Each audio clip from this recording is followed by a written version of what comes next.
இந்த பதிவு எதை பற்றினதுன்னா, ரீசெண்டாக நமது பாரத பிரதமர் ஐயா மோடி அவர்கள் வந்து பீகாரில் ஒரு கூட்டத்தில் பேசும்போது, தமிழகத்தில் பீகார் மக்களுக்கு பாதுகாப்பு இல்லை அப்படிங்கிற மாதிரி ஒரு ஸ்டேட்மெண்ட் சொல்லியிருந்தார். உண்மையிலுமே அந்த ஸ்டேட்மெண்ட்டை கேட்கும்போது கொஞ்சம் மன வருத்தமாக தான் இருக்குது. காரணம் என்னென்னா, பிஜேபியோட அஜெண்டா என்னென்னு மக்களுக்கு தெரியும். ஒரு பிஜேபியோட ஸ்போக் பர்சனோ இல்லை கொள்கை பரப்பு செயலாளரோ இல்லை இரண்டாம் கட்ட தலைவர்களோ இந்த ஸ்டேட்மெண்ட்டை சொல்லியிருந்தால் அது அரசியலுக்காக பேசப்பட்ட விஷயம் சொல்லி கடந்து போயிடலாம். பட் ஆனால் ஒரு பிரதமராக இருக்கிறவங்க பீகாருக்கும் அவர் தான் பிரதமர், தமிழகத்துக்கும் அவர் தான் பிரதமர். அப்படிப்பட்ட சூழலில் இந்த பார்ஷியாலிட்டி இருக்கக்கூடாதுங்கிறது தான் என்னோடய கருத்து. காரணம், ஒரு அரசாங்கத்தையே இயக்கக்கூடிய ஒரு நபர்.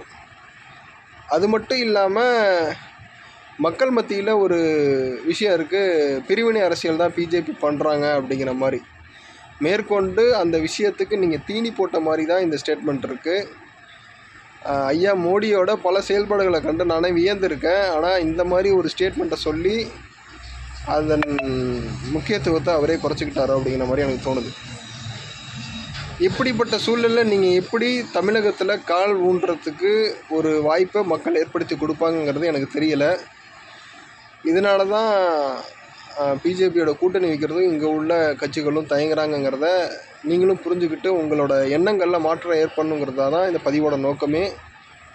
முடிஞ்ச அளவுக்கு ஒரு ஸ்டேட்டோட சிஎம்மாக இருந்தாலும் சரி, ஒரு பிரதமராக இருந்தாலும் சரி, நான் ஏடிஎம்கே பர்சன், எனக்கும் முதல்வர் ஸ்டாலின் ஐயா தான், எனக்கும் பிரதமர் ஐயா மோடி அவர்கள் தான். அப்படிப்பட்ட சூழலில் நீங்கள் எப்படி அந்த பொது தலைவராக இருந்துக்கிட்டு பிரித்து பார்க்குறீங்கன்னு எனக்கு தெரியல.